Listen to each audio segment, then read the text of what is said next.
प्रिय विद्यार्थियों, BA part 3 का फर्स्ट पेपर आधुनिक भारत का इतिहास है। इसमें आज हम बंगाल में ब्रिटिश शासन की स्थापना के विषय में जानेंगे। अंग्रेज भारत में एक व्यापारिक कंपनी के रूप में आए और धीरे धीरे अपने इस लाभ को बढ़ाने की दृष्टि से उन्होंने भारतीय राज्यों की राजनीति में हस्तक्षेप करना आरंभ कर दिया।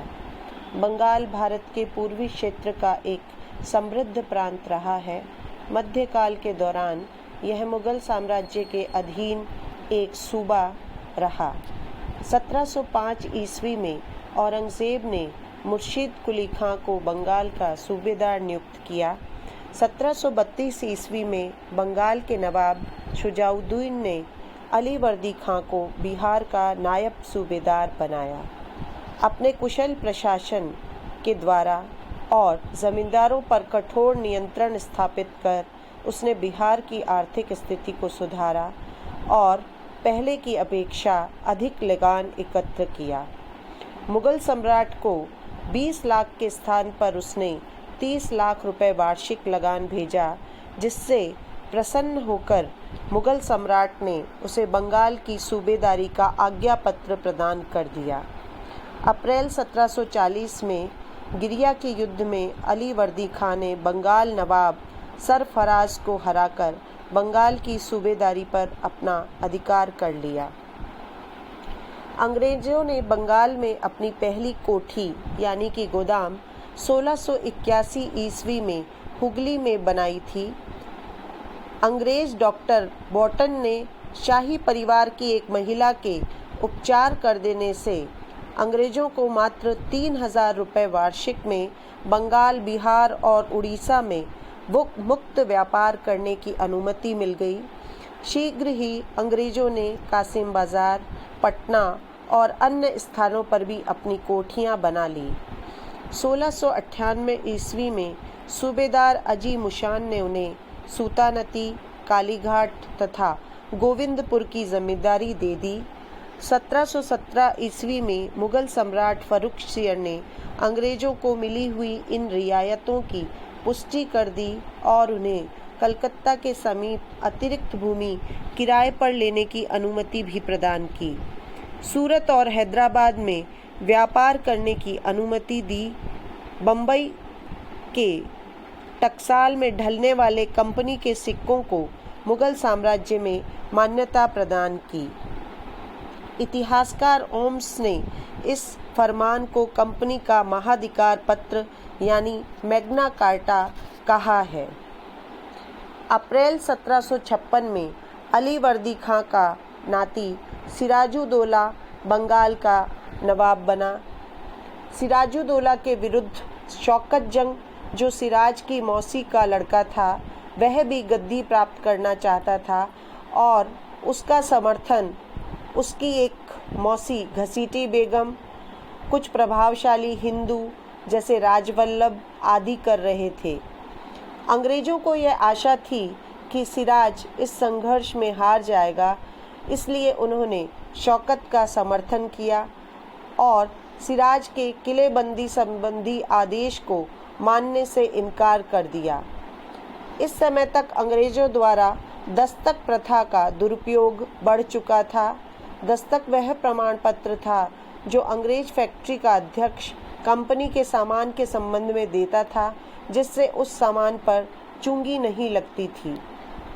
1752 ईस्वी के पश्चात अंग्रेज कंपनी ने भारतीय सामान खरीदने की पद्धति बदल दी थी और व्यक्तिगत तथा कंपनी के सामान में भेद रखना बंद कर दिया, जिससे बंगाल सरकार को बहुत आर्थिक हानि हो रही थी। अंग्रेजों ने सिराज के शत्रु को अपने यहाँ शरण दी और उसे नाराज कर दिया। साथ ही उन्होंने अपने मुख्यालय की किलेबंदी आरंभ कर दी, जो सिराज की आज्ञाओं का खुला उल्लंघन था। अंग्रेजों ने सिराज के कहने पर उसे अपनी कासिम बाजार की फैक्ट्री भी नहीं दिखाई। अपनी प्रतिष्ठा की रक्षा के लिए और अंग्रेजों को दंडित करने के इरादे से सिराज ने आक्रमण कर 4 जून 1756 को कासिम बाजार स्थित फैक्ट्री पर अधिकार कर लिया। इसके बाद सिराज ने फोर्ट विलियम को घेर लिया। फोर्ट विलियम का गवर्नर ड्रेक फुल्टा टापू पर भाग गया। 20 जून को नवाब का किले पर अधिकार हो गया। इस किले को नवाब ने माणिकचंद को सौंपा और स्वयं मुर्शिदाबाद लौट आया। हालवेल के अनुसार 20 जून को काल कोठरी की दुर्घटना हुई, जिसमें नवाब सिराजुद्दौला के आदेश से रात 146 अंग्रेज बंदी एक छोटी कोठरी में बंद कर दिए गए। उसके अनुसार इस कोठरी का आकार लगभग 18 फीट लंबा था और 14.10 फीट चौड़ा था। सुबह जब इस कोठरी के दरवाजे खोले गए तो 146 कैदियों में से सिर्फ 23 जीवित बचे थे। अधिकांश इतिहासकार इस घटना को कपोल कल्पित मानते हैं और ये माना जाता है कि यदि ऐसी कोई घटना हुई भी हो तो स्वयं सिराजुद्दौला स्वयं इस घटना के लिए व्यक्तिगत रूप से उत्तरदायी नहीं था। अंग्रेज अपनी इस पराजय का बदला लेना चाहते थे, इसलिए उन्होंने वाटसन के नेतृत्व में जल सेना और क्लाइव के नेतृत्व में थल सेना कलकत्ता भेजी। नवाब के प्रभारी अधिकारी मानिकचंद ने रिश्वत लेकर कलकत्ता का किला अंग्रेजों को सौंप दिया। ऐसे में 9 फरवरी 1757 को अंग्रेज और सिराजुद्दौला के मध्य अलीनगर की संधि हुई। इस संधि के द्वारा अंग्रेजों को व्यापार के अधिकार पुनः मिल गए और उन्हें कलकत्ता में किलेबंदी करने की भी अनुमति मिली। सिराज ने 3 लाख रुपया युद्ध क्षति के देना स्वीकार किए।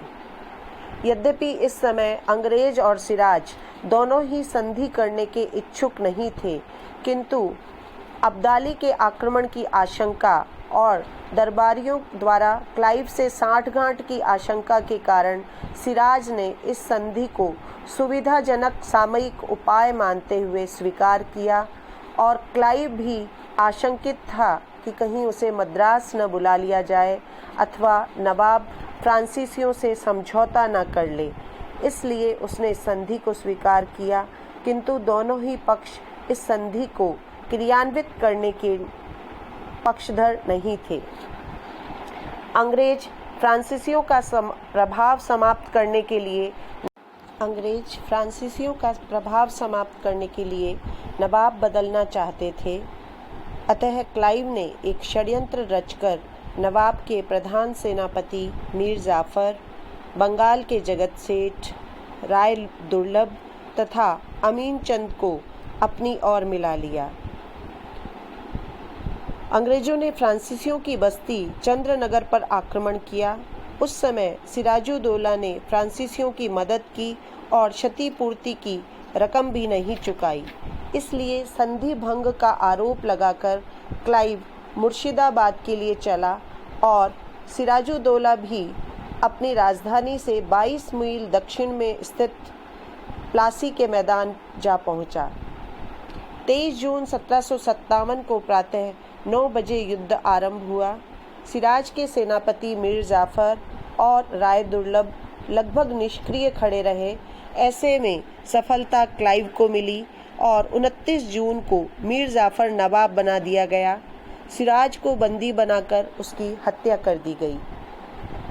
सैनिक दृष्टि से प्लासी के युद्ध का महत्व नगण्य था, किंतु इसके राजनीतिक और आर्थिक परिणाम महत्वपूर्ण रहे। के.एम. पन्नीकर के अनुसार यह युद्ध एक सौदा था जिसमें बंगाल के धनी सेठों और मीर जाफर ने नवाब को अंग्रेजों के हाथ बेच डाला। अंग्रेज कंपनी के अधिकारियों पर नवाब का नियंत्रण समाप्त हो गया। अब अंग्रेज अधिक महत्वाकांक्षी हो गए। अल्फ्रेड लायल के अनुसार प्लासी में क्लाइव की सफलता ने बंगाल में युद्ध तथा राजनीति का एक अत्यंत विस्तृत क्षेत्र अंग्रेजों के लिए खोल दिया। प्लासी विजय ने आर्थिक क्षेत्र में वह युग आरंभ किया जिसमें राज्य विस्तार व्यापार के साथ जुड़ गया। बंगाल की वह लूट आरंभ हुई जिसने बंगाल के सबसे धनी प्रदेश को निर्धन बना दिया।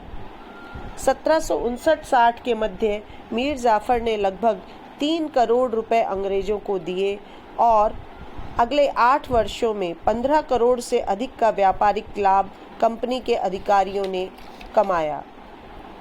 प्लासी की असफलता के लिए सिराजुद्दौला स्वयं उत्तरदायी था। उसने हिंदू साहूकारों और मुस्लिम सामंतों दोनों को अपने विरुद्ध कर लिया। अंग्रेजों और फ्रांसीसियों को परस्पर लड़ाने की कूटनीतिक क्षमता उसमें नहीं थी और अंग्रेजों ने षड्यंत्र और विश्वासघात से कोई परहेज न करते हुए सिराजुद्दौला को पराजित किया।